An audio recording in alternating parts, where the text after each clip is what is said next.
Hi, everybody. Thank you for joining us. We're going to start in about 2 minutes. We probably have a good group of people coming in just a few minutes, but I see I am already joined by my co-panelists, so I'm pretty excited about that. If you guys can just hang tight for just a few more minutes, we'll get rolling.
All right, we had about 21 people registered and we only have about 6 on here right now, but I think I'm going to go ahead and get started since we do have a lot to cover. I first of all want to say thank you so much for joining us this afternoon. We are so pleased you've taken the time to register and show up for this session about Fund for Teachers. We are passionate about this program and the incredible opportunities it can offer to Oklahoma teachers, and we are so excited to share this valuable information with you today. I hope if you don't know anything about Fund for Teachers, that you'll feel like you have a good bearing of what it is after this information session.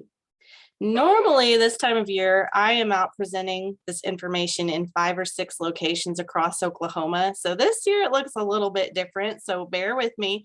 I'm used to having a lot of feedback from people as I go.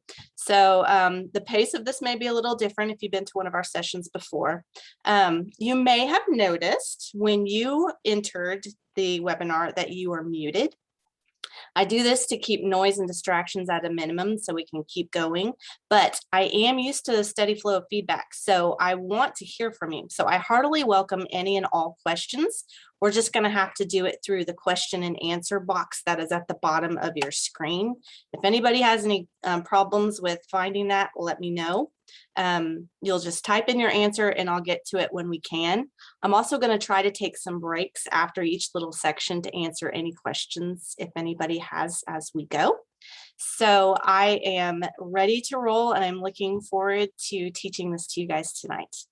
So we are talking about Fund for Teachers. This, you may have heard of it, you may have not. It's a very unique program. You specifically get to hear about Fund for Teachers today because of a partnership between the National Office of Fund for Teachers, the Oklahoma Foundation for Excellence, and an endowment opportunity from the Tulsa Community Foundation. So if I ever use the words we, I'm talking about this specific partnerships of organizations that came together to make this happen for you. Now, in Oklahoma, you're pretty lucky because we have our own program in Oklahoma, whereas in many other states, if you were to apply for this program, you would be in a national pool of applicants. So for Oklahoma, you get to speak with a specific representative. You're only doing proposals with other Oklahomans. It's a really lucky thing for you Oklahoma teachers because that kind of gives you more opportunity, I feel, for you to be able to get a fellowship. We are a statewide nonprofit education foundation. I am Sarah Wilson. I should probably clarify who I am. I'm the partner coordinator for Fund for Teachers, the Oklahoma program. So my role is I do work with officers at the National Fund for Teachers program in helping get all of this information to you. I help process these grant applications. I help answer any questions here on the ground in Oklahoma, but also I act as a liaison for you. So if I don't know the answers or you have a very specific question, I can definitely help you find those. So it's kind of a little leg up for Oklahoma people that that you have me to help kind of be the intermediary for you guys, but you can always feel free to call Fund for Teachers directly. We welcome that, we encourage that, but I do want you to know that I'm here as a resource for you. So I do represent the Oklahoma Foundation for Excellence. I am a communications coordinator for our foundation. We're a statewide nonprofit education foundation that recognizes and encourages academic excellence in Oklahoma's public schools. And we love teachers at Oklahoma Foundation for Excellence. And we find it an honor to share this amazing opportunity with our teacher partners. So let us know we are on your side. Today's webinar should take about an hour, maybe less, depending on the number of questions at the end or in between. I'm going to give you the basics of this amazing grant program and how to apply, but you will also get the added bonus, if you'll see my partner here, of hearing from a Fund for Teachers fellow about her experience with Fund for Teachers. I hope you'll leave the webinar both inspired and excited to apply. So for all of you note takers, here is your table of contents. I do want to let you know that this webinar is being recorded so that if you feel you miss anything, you will be able to access it online at a later date. So you can save it, record it, do whatever you need to do, share it. So we want to make sure that you get all of this information whenever you need it. So what is Fund for Teachers? Fund for Teachers is a nonprofit organization based out of Houston, Texas, that provides grants for self-designed teacher learning experiences, which we call fellowships, that can happen anywhere in the world during the summer months. And one thing I do need to note is that unlike any other teacher professional development that you may be required by your school or your districts, Fund for Teachers asks you as the teacher specifically what you want to learn to take your teaching career to the next level. I know that may seem too good to be true, but it is very true. Fund for Teachers really wants you to go after what you need to learn. So Fund for Teachers is privately funded by generous donors who believe strongly that teachers should get a choice in their professional development. And when you hear from Teresa, you'll see a little bit of that value. I know she's excited to talk. Okay, Fund for Teachers trusts that only you as the teacher know what you need to enrich your own practice. You know how to make learning meaningful and relevant to your students, and you know what needs to happen for you to strengthen your school and your community. Every one of you teachers represented here on our panel represents a different school, a different climate, a different environment. You all know what's specific for your school. So this is a great opportunity for you to kind of think outside the box about what kind of problems you can address, what kind of big picture things you want to achieve. And maybe, just maybe, a Fund for Teachers Fellowship can help you get to that next step. So teachers may apply for up to $5,000 for an individual grant. So that's for one teacher, or you can team up with other teachers and apply for up to $10,000 for a team grant. It doesn't go more than those amounts, and it can be less than that, but we do want to say that you can apply for that much. Now, when we're talking about a team grant, you don't have to be from the same school. You don't even have to be from the same state, but you do need to be eligible. So everybody that is on the team still needs to be an eligible teacher to apply with as a team. So that's a very important thing to remember. Fellowships are a professional learning experience. So we want you to keep that in your head. They are a working experience where you are going to learn as a teacher. So they are not free travel.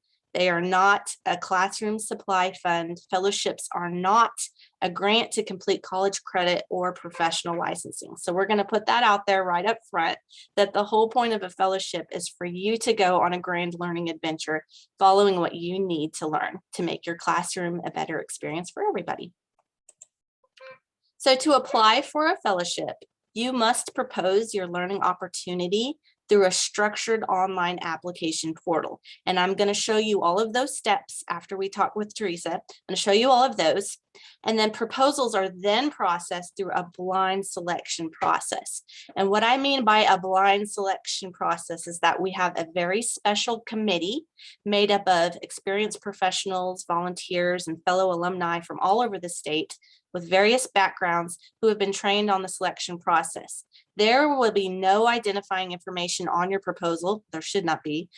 anything that would let these people know who you are or where you're coming from so as to eliminate any bias. So it is as blind as possible.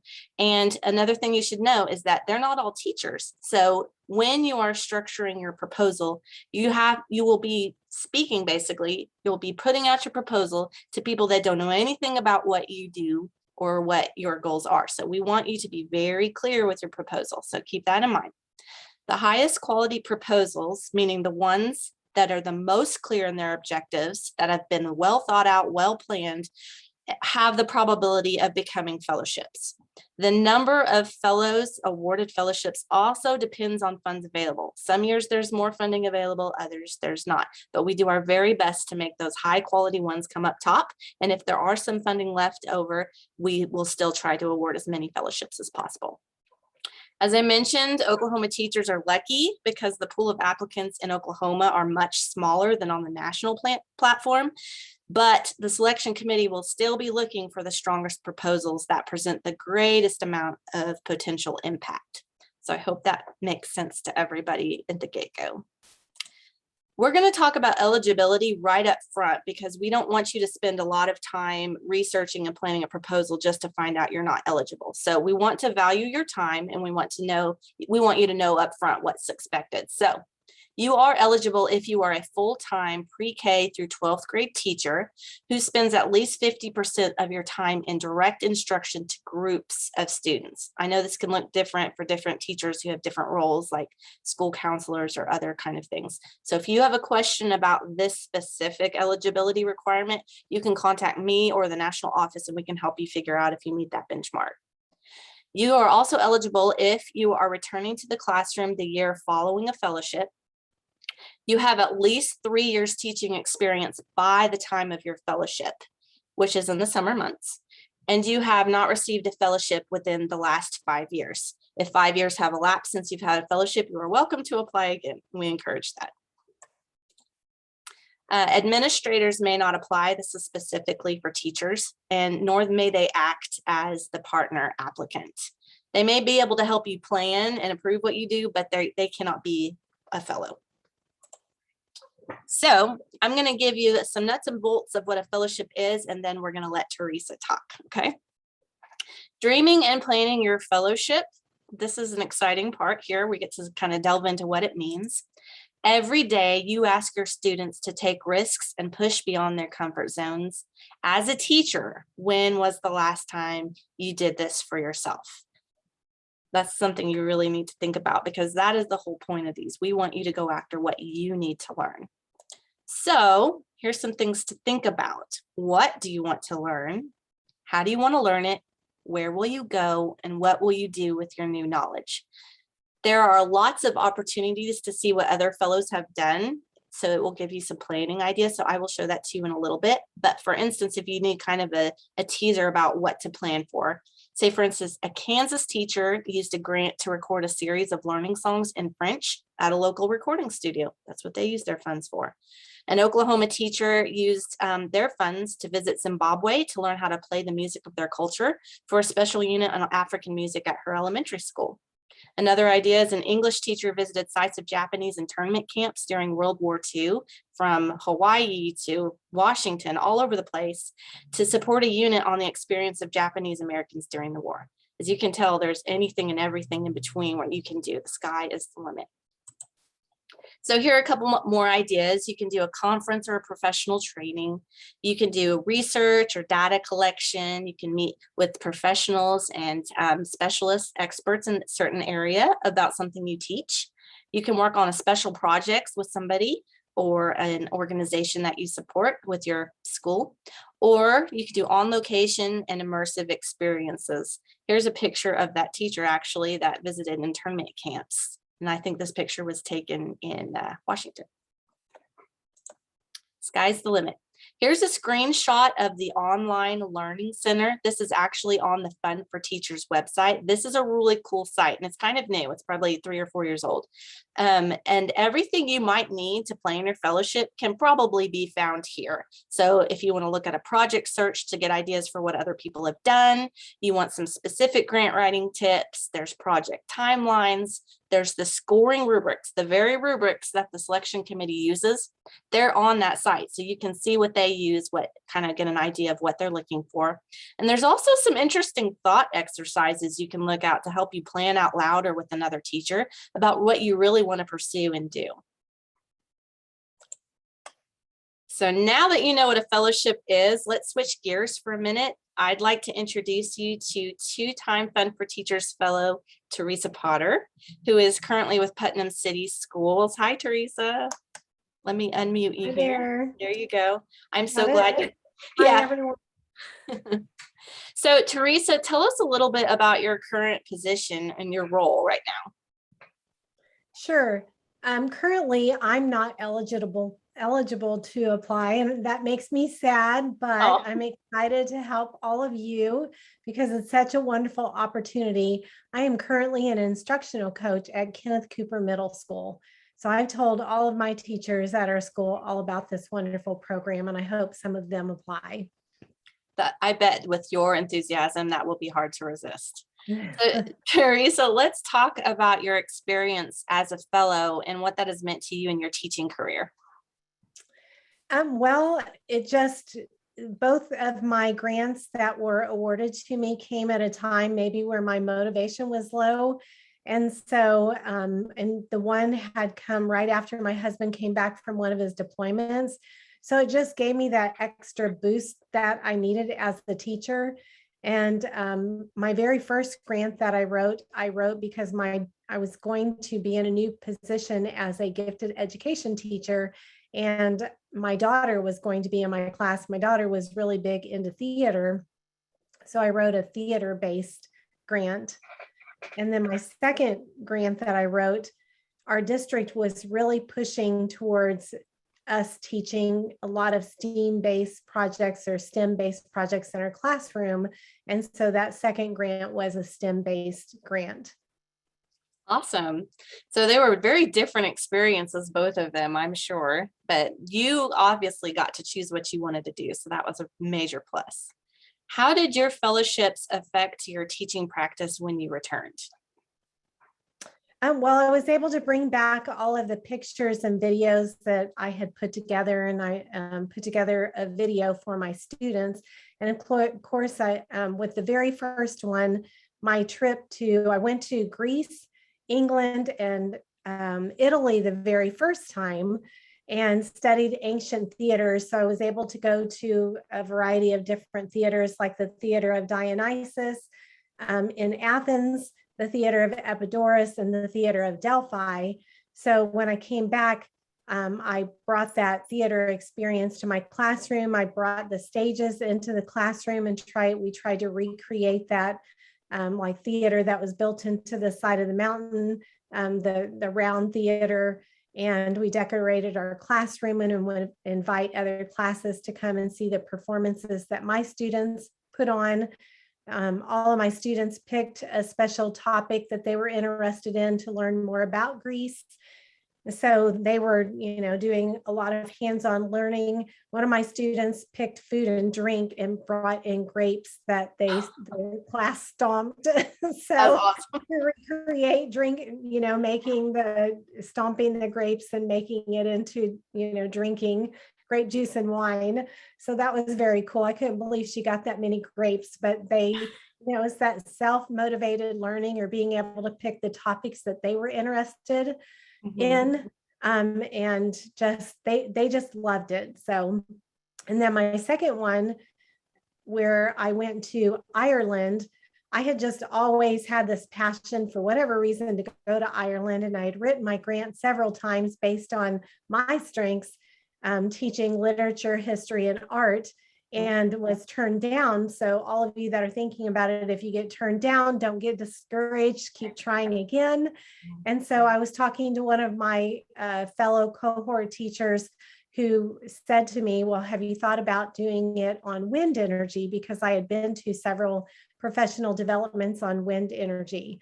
So my second grant, I called it Ireland is Steaming, and it was the science, technology, engineering, and math in geography. So I was able to incorporate all of those things. I interviewed the pilot on my way over there. In fact, I thought he had forgotten about me and I just fallen asleep on the plane. And all of a sudden the airline stewardess tapped me on the shoulder and they invited me up to the cockpit to actually be at the front of the plane and interview the pilot. Yes, which was Very really cool. cool. So I made that connection. And then once we got there, I went to an air and transportation museum.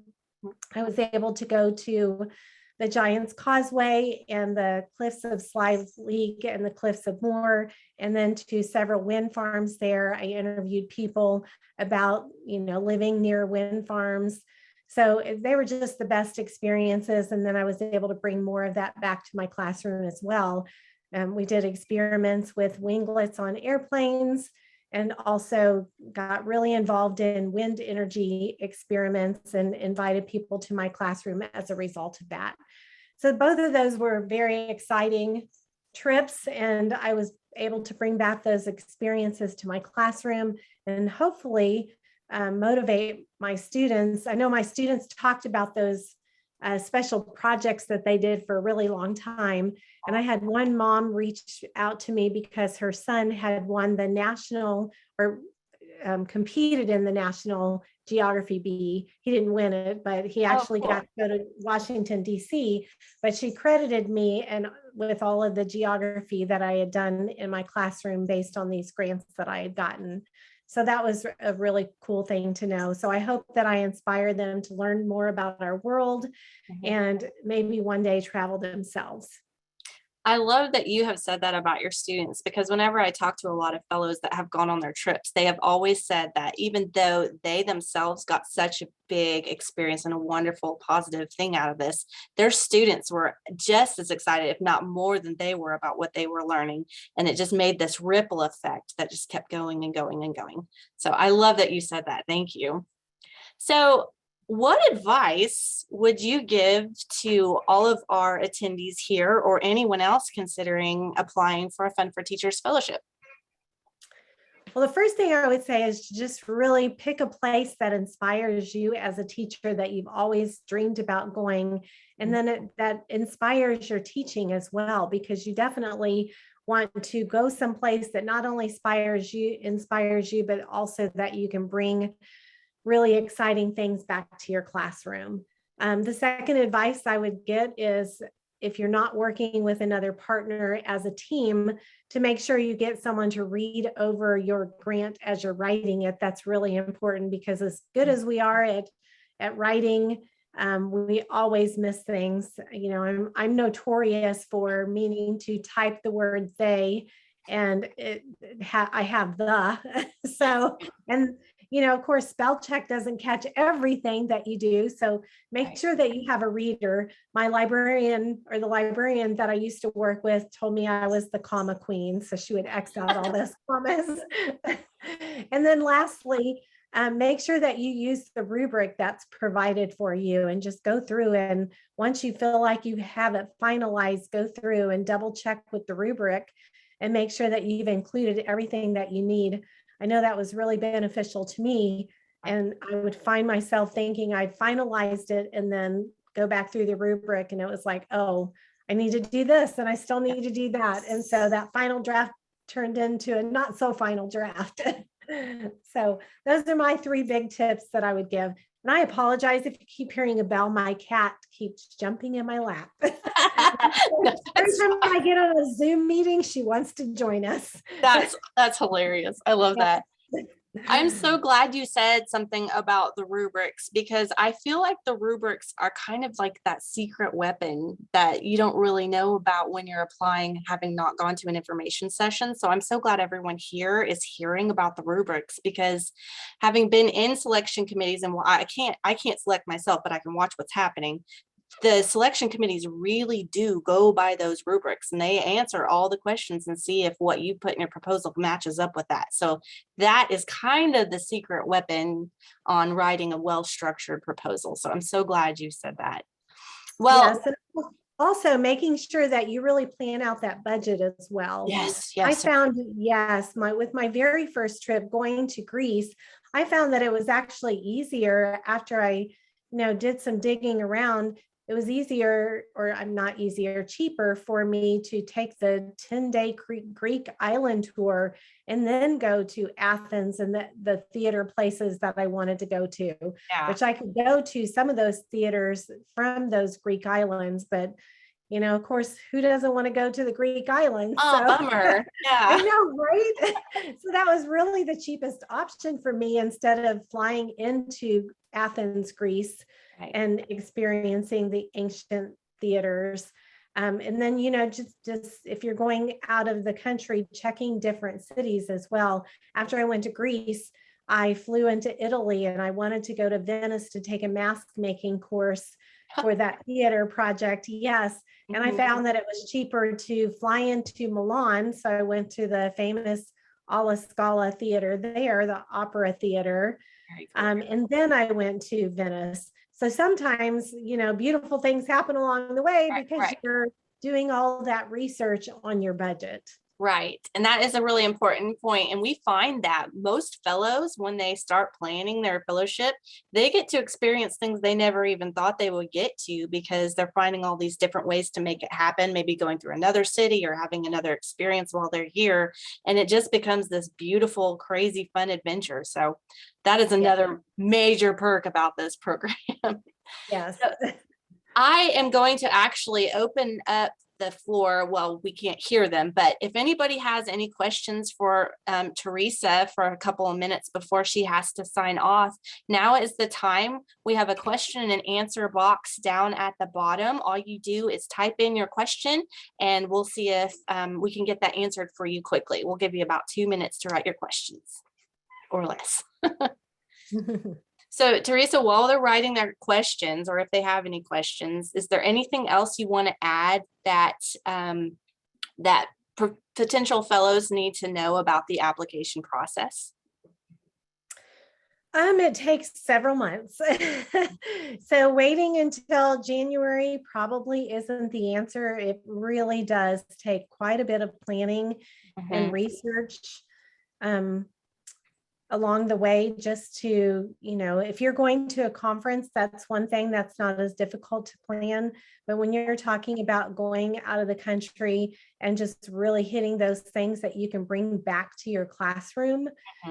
So thinking ahead, not just about what inspires you, but what will inspire your students that you can bring back to your classroom, then you really want to think ahead and look ahead at the different places that you can travel to. So it takes a long time. I remember just laying in the bed all day long and just researching all of the different places that I could go within the countries that I was interested in traveling to. And I would do that for several weekends before I actually, put together that proposal. Yeah. That's a really important point. And I'm so glad you guys are on this webinar at the beginning of November, because this is kind of the prime time coming up for the holidays when you have a little bit of time off, or maybe you have time to spend with fellow other friends or other teachers that you can kind of collaborate with them. So we'll tell you later, but the deadline is January 20th. It's a little earlier than normal. So you have from now until January 20th to apply. So you have plenty of time, but don't think that you have all the time in the world. We do have one question on our question and answer.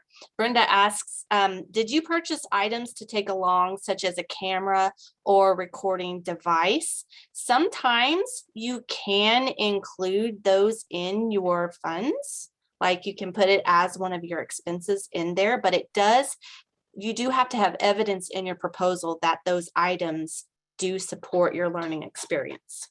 Did you do anything like that, Teresa? I don't recall that I did anything like that. I was more interested in bringing souvenirs back to my classroom. And so I know that we had, cameras and things at home. And then all cell phones have that option on it to be able to record as well. And so,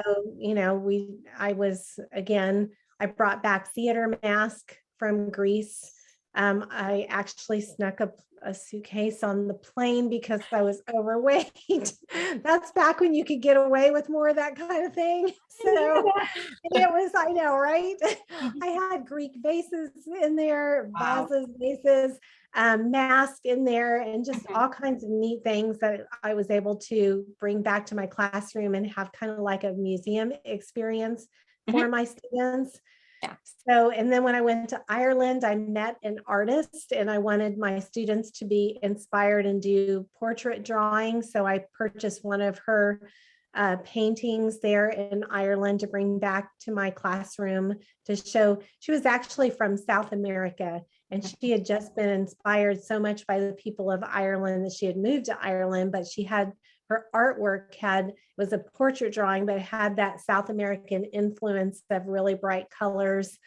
And so that was really cool to be able to bring that back and tell the students about the people of Ireland and how she had been so inspired to move to Ireland, and Yeah. then get my students doing portraits of their own as well. Very. So yes, I was more interested in, again, spending that money on my classroom materials than buying technology Right. that I could, come up with or had on my own. Now, is something we said earlier that this isn't a grant for classroom supplies specifically, but there is some space in your proposal for you to ask for materials that support your learning objectives for the classroom when you get back. So I do want to make that clear. And all of that is laid out much clearer if you do get a fellowship in the orientation as well. So does anybody else have a question for Teresa?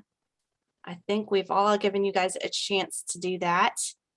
All right, well, let's see here. All right, well, thank you so much, Teresa, for sharing your experience and reflections on Fun for Teachers. I know you were the perfect person to ask, and I so appreciate you taking the time to do that. We are grateful for you.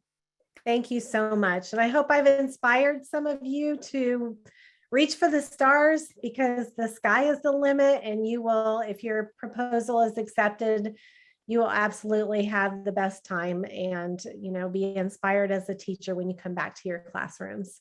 So thank you for having me. Yes, you're welcome. Thanks for coming. We so appreciate it. All right, we're going to move forward a little bit. We are now going to talk about writing your proposal and applying. Now, I do want to make a segue here and say that if you still have questions as we go, feel free to use that question and answer box, and I will stop periodically and answer any questions that I may see. Okay.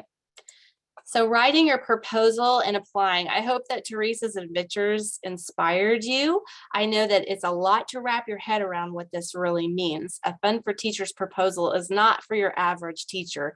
It's for the teacher that really wants to take risks, go out there, do something big, and really go after what they want. Now, we're not saying that you have to travel across the world. Like I said earlier, a Kansas teacher stayed in their own state to do something. We've had Oklahoma fellows that just stayed in Oklahoma for their fellowships. You don't have to travel. And some people are kind of scared about that. You can do whatever you feel works best for your learning objectives. So don't feel like you have to go off and save the world. But we really do want you to dream really big. And we want you to think about things that make a giant impact in your classroom. So if you can wrap your head around those kind of thoughts, those kind of adventures, we're all for it. Maybe you are coming up with a great idea for your fellowship by now, but if you're not, that's just fine. Hopefully, as we go through the next steps, to kind of get your mind around what maybe you should be planning for. And as you know this information, as the more that you gather about this, you'll have some time later to think about this, and hopefully we can give you a good framework about what you need to do to develop your proposal. So here are the steps on how to build your proposal. The website that you're going to go to is www.funforteachers.org. Everything you need to know to apply for this fellowship is online at this site. On their main homepage, which I don't have up right now, there will be an apply for a fellowship button, and it will lead you to the screen that you see right here. See, I have an arrow going straight to Oklahoma because I want you to know that if you want to apply within the Oklahoma program, you have to click on that Oklahoma button. Otherwise, you'll be in the national pool and it may be a little harder to keep track of you. So I want you to know you have the resource of me and the partners at Fund for Teachers. So if you want to apply as Oklahoma Fellow, you need to click on that Oklahoma button. So the first part of the application is the part 1 cover sheet. Now, when you go into the application portal, it is going to very specifically walk you through all of these steps.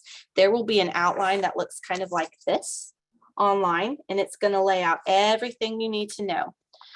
So you're first going to create an online account at fundforteachers.org. And then it's going to ask you to sign a cover sheet. So what a cover sheet is it's basically going to pop up on the screen with all of the eligibility requirements, first thing. And it's going to make sure that you are eligible for this to proceed, because again, we don't want to waste your time. We want to make sure that you are eligible for this. So it's going to ask you to check all the eligibility, and then you're going to sign your cover sheet digitally. And what it's going to do after that is it's going to send an email to your principal to verify eligibility. Your principal will sign that back and your cover sheet is done.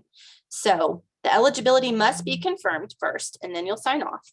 Now, if you are a team applying, you're first going to select a team lead. That team lead is actually going to be in charge of managing and applying the proposal.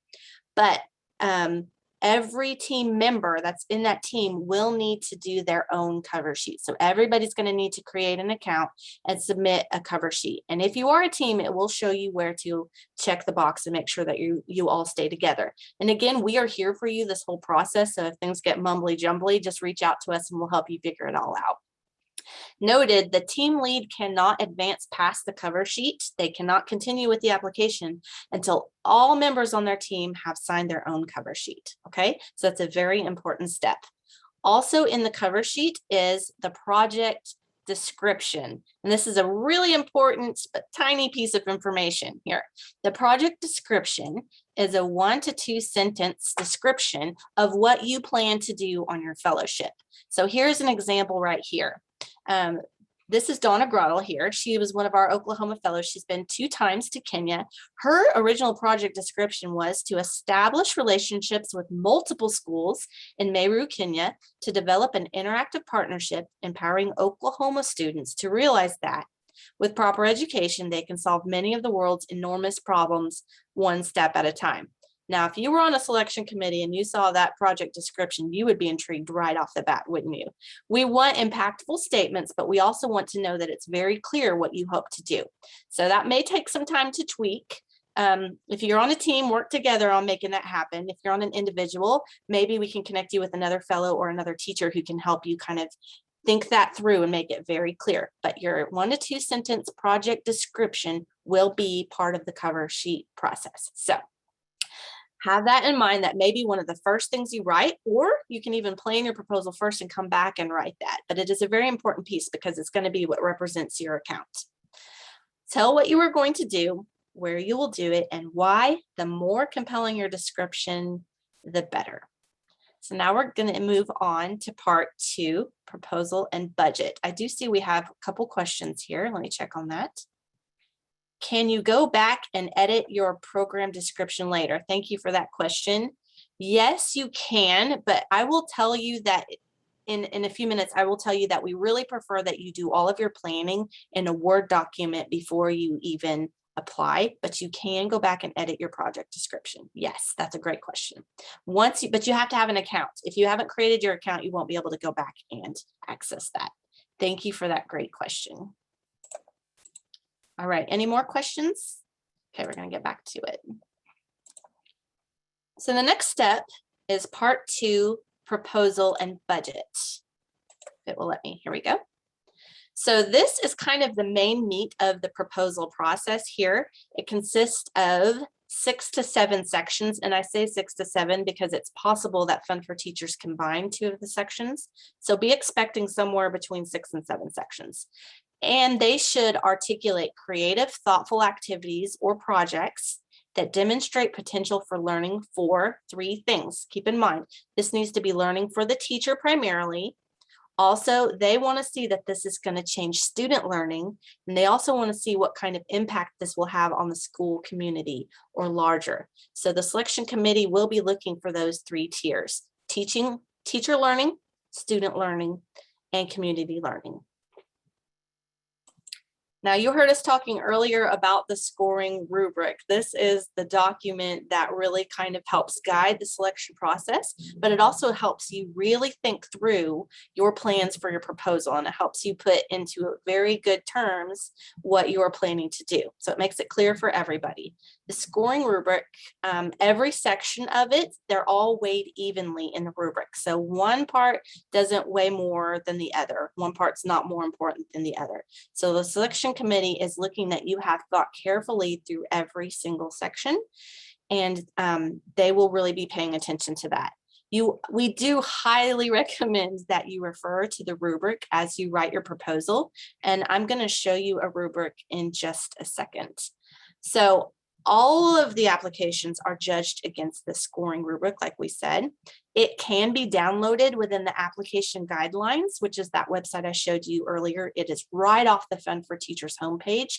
I will probably also send all of this plus other information to each of you after the webinar. So don't worry, if you really want to get that in your hands, we'll make it happen. They can also be found on that Application Learning Center. Before you apply online, this is what I was talking about earlier with that question. Document your entire proposal in a word processor, avoiding any formatting. So strip it of all formatting. It is not guaranteed that your work will be saved online as you work in it. So we recommend that you start a Word document while you're doing your planning process. That way you can come and go without losing your information. You can tweak it, get it exactly what you want. And then when it's time to apply, you can just copy and paste. Now, the cool part about using a Word document is that you can use the framework that I'm giving you here, the different sections. You can put those all down in your Word doc, and you can build up your proposal under each section. So it won't be that massively overwhelming feeling when you get online and being like, oh, I have to answer all this right now. This is your opportunity to plan well and be very thorough. So I highly recommend the Word document first. There is a combined total of 25,000 characters. So if you are somebody that's very concerned about word count or character count, it's 25,000 characters. If you exceed that on the application portal, it will just cut you off mid-sentence. So that's, again, another great reason to use a Word document that can count those characters for you. So remember, it is a blind selection process. So I avoid identifying references such as your name, your school district, all of those things in your document as you're building it.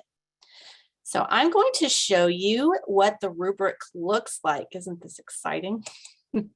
It's kind of hard to see on the screen, I'm sure, but on the left, you'll see there's a strong evidence pile or a strong evidence column, and on the right there's a compelling evidence column.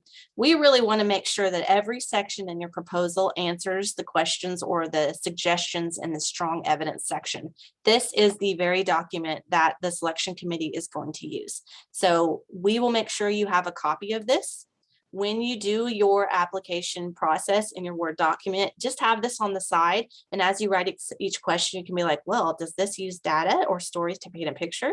Am I articulating my clear need for teacher learning?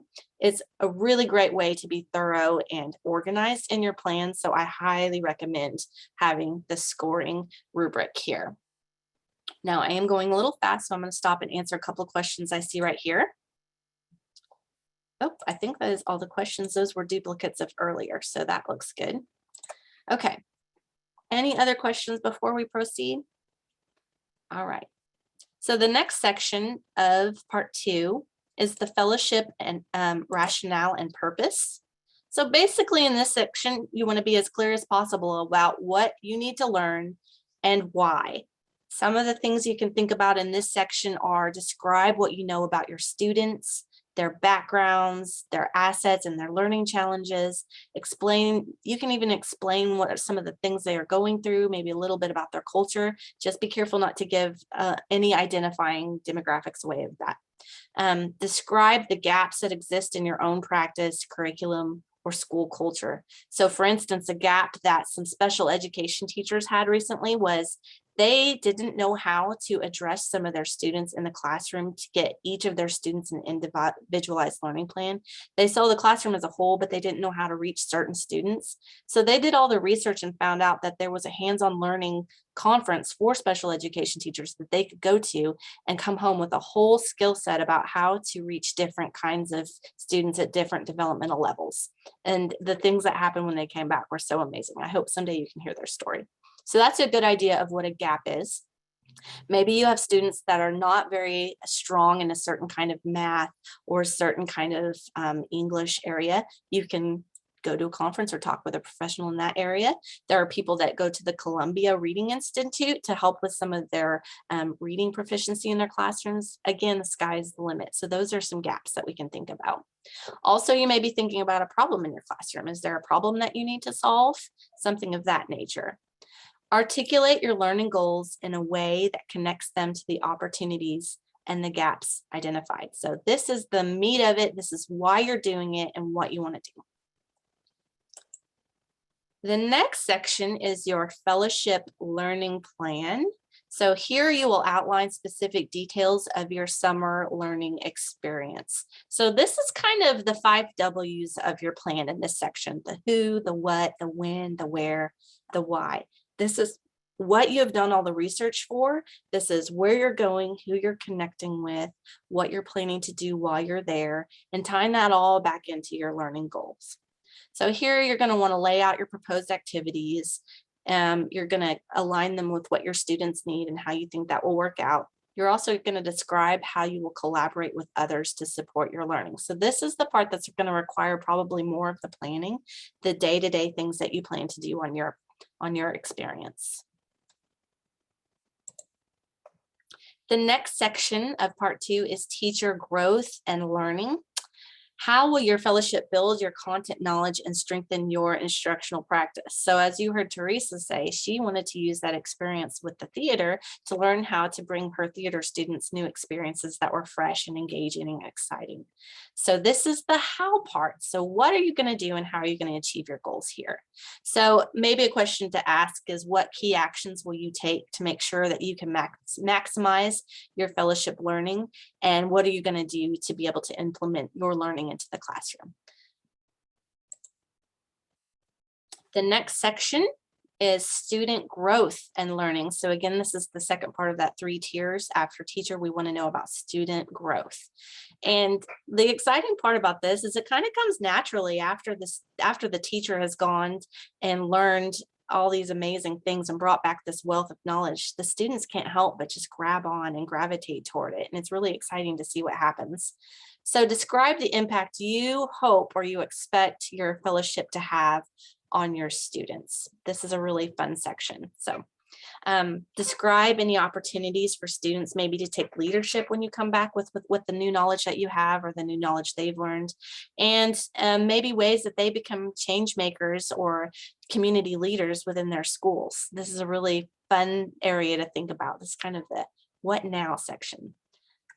So for instance, if you looked in this picture, we had a teacher go to Zimbabwe to learn some new skills about some African music, and she brought it back and created a new unit for students to be engaged with these fun instruments.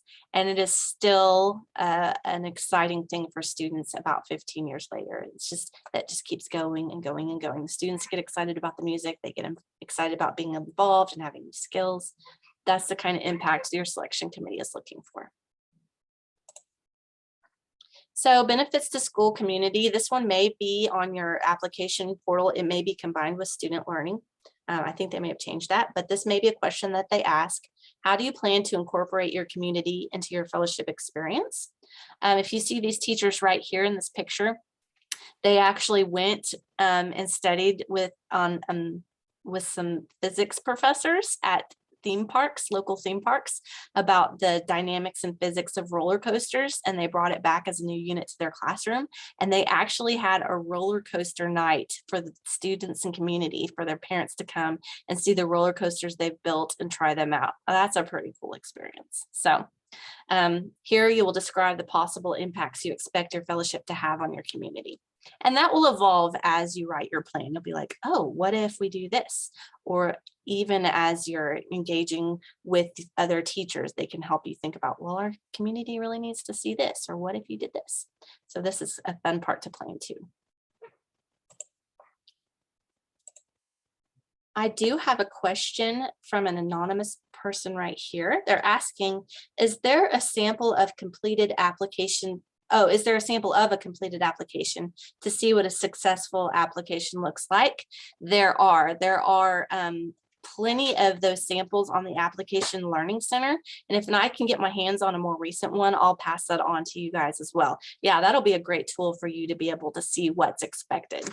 And again, we've had thousands of teachers apply for these. They're all a little bit different. So don't worry about sounding too much like someone else. You be you. But a good example will be shown, one that follows that rubric and really answers all those questions. I would love to get that in your hands. Thanks for that. Any other questions at the moment? All right. Okay, so this is the last part of part 2. This is the budget narrative. This is going to be a little paragraph, a brief description showing thoughtful planning and researching supporting your specific itinerary. And I will tell you that this section is often problematic with the selection committee because they may see that you have a plan, but your budget doesn't really show how you plan to achieve those goals. So in this budget narrative, you're going to explain the rationale for the project's expenses. If you just say that we need 2 GoPros and we're going to go off on our adventure. Well, the selection committee is going to be like, what are we supposed to do with that? What are you going to do with your GoPros? Where are you going to use them for? What do you plan to see with them? So that's for this budget narrative. You're also going to stipulate a time frame and the approximate cost as closely as possible for your budget narrative. We know you're planning this months in advance. It's like it's November and you're planning for an experience in June or July. Things are going to change and you can be flexible. And even in this climate we're living in right now with COVID and the pandemic, we don't know what's open and what's not. So things can change. Just do your very best to explain and show that you have put thought forward and that you are really intentional about what you want to use your budget for to reach these goals. Team budgets should include both costs broken down by the individual, which you can usually just break everything down evenly across the board, and totals for the whole team. If you have specific questions about team budgets, let me know. I'm not a pro on the team budgets, but I can ask if I don't know the answer. So we'll do our best there. So that's a budget narrative. And that's the last part of part 2. So now we're going to move on to part 3. We're getting there. We're almost finished. Thanks for hanging in there. So part 3 is an itemized budget sheet. So this will be a place where you can kind of put in all those things you've put in your budget narrative. You just line them out like an itemized budget form. So it breaks down your budget narrative into a line listing. So it will be easy for the selection committee to see what you plan to do. This part's pretty simple, pretty straightforward. All right, so here's a couple ideas of breakdowns of expenses. They're going to want to see transportation. Are you taking a bus? Are you driving? Are you taking a plane, a boat? How are you getting there? Lodging, where you're going to stay, how long you're going to stay, that kind of thing. Food. Now, there is $50 per day for food. It's not exactly a per diem, but we would like you to stay within $50. And that's just assumed when you build your budget. So just assume it's about $50. Now, if you're thinking about going somewhere like India or Zimbabwe, $50 a day is going to get you a long way. So you may plan to use some of that money in another part of your budget. So just think about that. Participation cost, if you're going to go on a tour, or if you're going to go with a guide somewhere, if you're going to go on a special show, something like that, participation cost would be in that section. Materials and supplies, again, they'll be the things that you need to have with you to achieve your goals. Equipment, same kind of idea, and any other things that you may need to spend money on. So that is a breakdown of expenses. So some non-allowable expenses. We aren't going to give you grant monies for toiletries, for your cell phone bills or telecommunications. Souvenirs, that's personal souvenirs. If you want to bring items back for your class, as long as you articulate what you're using those for to meet your learning goals, that's a different story, but we're not just going to let you buy a bunch of t-shirts. Childcare, we don't pay for childcare on your fellowships because this is a professional working experience for you. Student travel, if students are coming with you on your trip, we will not be using grant monies for that. The grant monies are for you as the teacher. Bank or credit card fees or graduate credit hours. I did see a question pop up real quick. Someone asked, can the budget include the cost of your passport? Now that is a really good question. I don't know the answer to that. I'm going to write that down and find out for you. I have never heard that question answered before. Probably not, I would assume. My answer is maybe no, but reach out to me afterwards and I'll make sure I can get that answer to you. Good question. All right, grant writing tips we're gonna go to next. So here's a couple things to keep in mind. Number one, take your time in planning this fellowship. You have plenty of time right now, but don't wait until January 15th to start the process. I would start now or as soon as possible, just to see what's available, what's open, what you can get to, what you can do. Identify a specific need and work from there. Again, we talked about what's a problem in your classroom, or where's there a gap in your learning, or what's something you've always wanted to do. That's the specific need. Avoid ambiguity in your grant. Again, that's for the selection committee. They don't know you and they don't know much about what you want. So you need to be pretty clear about what you want. Again, be thorough and clear. Junk the jargon. Don't use a bunch of education jargon, medical jargon, anything like that. Most likely it's not that our selection committee is stupid or doesn't know what that are, but it's very likely we need to just keep moving forward and keep it as simple as possible. Also, you'll save a lot of word count for that. Watch your tone. Oh, this is so important, and stay positive. Even if you have a fantastic proposal, it is kind of off-putting to have a proposal that has a negative tone. Woe is me, the world is failing, all of that. We want this to be a professional proposal. We want you to present yourself as a professional that wants to offer the very best for their students, very best for you as your profession. So please keep it positive, keep your tone positive. I know it's hard these days, but that really will make an impact in how your grant is perceived. I hate to say it that way, but it's true. You want to keep it positive, but it will also help you in planning and making your goals reachable. Be sure to ask for help. Teresa said that was one of her tips. Find another fellow at your school or in your district that has gone on one of these that can help you with the application process. Ask myself, I'm Sarah, or we can reach out to Fund for Teachers partners themselves. Ask for as much help as possible. We're here for you and we want you to succeed. We want you to do very well. Read your proposal out loud to someone else. This is really an important one that you may not have considered. Have you ever written something and read it out loud and you're like, wait a minute, this doesn't sound like what I thought it sounded like in my head. Read it out loud to someone else so that they can catch anything that may sound weird or doesn't make sense. They may have some awesome suggestions for you. So it's really your benefit to read it to someone else. And then we suggest that you pick 3 unbiased proofreaders to read it on their own separate from you to come back and give you feedback. 3 is a great number for that. We do that in our office at Oklahoma Foundation for Excellence, and everyone sees something different every time. And by the time we're done, we've got a really good piece. But one person that's really used to what they've been doing and has been looking at it over and over and over often misses things. So as my coworkers can contest, 3 or more proofreaders is a fantastic idea. We really highly recommend that.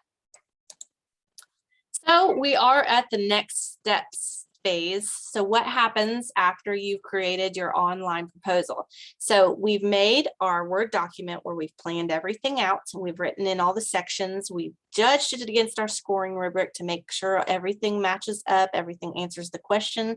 We've had it proofread. We've had someone else look at it. Now it's time to go online and upload it all. So you're going to go on, copy and paste to make sure everything matches up, and click submit, and then you can sit back and wait and see what happens. So our next step are you can apply online from now until 5 p.m. January 20th. The portal will close at 5 p.m. Don't call us at 4:59 and say everything crashed and you can't apply. We've given you plenty of time beforehand to apply. But if you do have problems along the way, let us know. But please plan ahead. It will close at 5 p.m. And if your proposal is not finished at 5 p.m., it will not be accepted. So they do January 20th so that we have plenty of time for our selection committees to meet and deliberate over the proposals. They really want to be thorough and they really want to do the best job possible to give everyone a great opportunity for these fellowships. Again, I will tell you about that selection process. It is blind, meaning that no names, locations, or identifying information will be included in the applications. The selection committees are comprised of business leaders, professionals, and volunteers from many different fields, and they meet in Oklahoma City and Tulsa. So there's 2 selection committees, and every committee uses the same scoring criteria form and the scoring standards. And I want you to feel good that these committees take it very seriously. They are just as passionate about this program as fellows, as myself, as other people that are promoting this program. We are also passionate about what this may mean for you and your classroom and your teaching. So they take it very seriously and they deliberate over it. Sometimes it takes hours for them to decide which ones they want. So we want to make everything as clear and easy to understand as possible so that you can have the best leg forward. All applications will go up until January 20th. And the selection process goes from February until March. All applicants will be notified of the status of their proposal at the same time by email. So fellowships will be awarded early April. So an email will go out to every applicant telling them whether they've been awarded a fellowship this time or not. And as Teresa said, sometimes it takes many attempts to get a fellowship. We don't always award fellowships first time. It just depends on how the selection committee perceives those fellowships. So sometimes it takes a little work just to get it right. But we urge you to keep applying if you don't get it this first time. It's worth it. I promise it's worth it. So that is the process for that. And then once, if you have been awarded a fellowship, yay, fanfare, confetti, we're so excited for you. There will be an orientation with myself and the officers with Fun for Teachers mid to late April. So we are expecting that your fellowship will take place as soon as school is out or later. So from that point on, we're expecting your fellowship to take place in the summer months. So we're going to try to get you oriented and ready to roll before the summer months hit. So that is our goal. Everything moves pretty quickly after that point. Here is a fun picture of an orientation in Tulsa. Well, our Tulsa fellows a couple years ago, they were so excited. I just want to let you know that the funforteachers.org is the website that you will be going to. Whoops, I went back one. To apply, if you have any questions or any more information about that, that is where you go. So now I have thrown so much information at you, and it's been kind of weird because I can't hear your voices. Now is the chance for you to either ask a few more questions. I want you to write down my contact information here. I'm Sarah Wilson, the program coordinator. And then also there's the Fun for Teachers information line down below. I would have reached out to Alicia if you get a hold of them. Alicia and I partner up a lot, and she is a wealth of knowledge about Fun for Teachers. So I am available the first half of the week, Monday through Wednesdays. If you can't get a hold of me, I would definitely reach out to the Fun for Teachers people. And let me see if we have any more questions. Anyone else? I don't think we do. Well, that is all I have for you today. We are just at 5 o'clock. We did pretty good. I am here to answer any questions. I'm going to stay on for about 5 more minutes, but I do want to let you know that this webinar has been recorded so you can share it with fellow teachers, maybe help inspire others. Oh, I do have a question. Just a second, let me check that out. How can you get ideas of what other fellows have gone? That is an awesome question. On the Fun for Teachers website, there is a section called Project Search, where you go in and you type in, you can type in any subject you want, any location, any state of where a fellow has been, and it will populate thousands, I'm not kidding, thousands of ideas of what other teachers have done. It gives their descriptions, that, you know, that 1 to 2 sentence description tells you about what they have planned, and then it shows you where they've gone. And for within the last 5 years, there's something at the end called a passport that you can click on, and it shows you an actual online scrapbook of what they've done and where they've been. You can get lost in this project search because it is so fun. You can just go down this rabbit hole of seeing what everyone has done. I highly encourage you to spend a little bit of time at least to see these project searches. They're really fun and inspiring. Any other questions out there? Well, you guys have been very attentive and I appreciate your time. I so highly encourage that you apply for a fellowship. If you don't do it this year, that you plan for one for next year. I know it all sounds too good to be true, but it is a fantastic program that really does change teachers' lives and ultimately changes changes the students' lives as well. We've seen it over and over and over. Check out our website at www.ofe.org. I have a Fun for Teachers little section on that. There's some more information there. I have put an application packet up there as well that you can download. And I will be reaching out to everyone that's registered and we'll be emailing some information as well. So I hope you have a wonderful evening and enjoy the holiday season coming up. Thank you so much.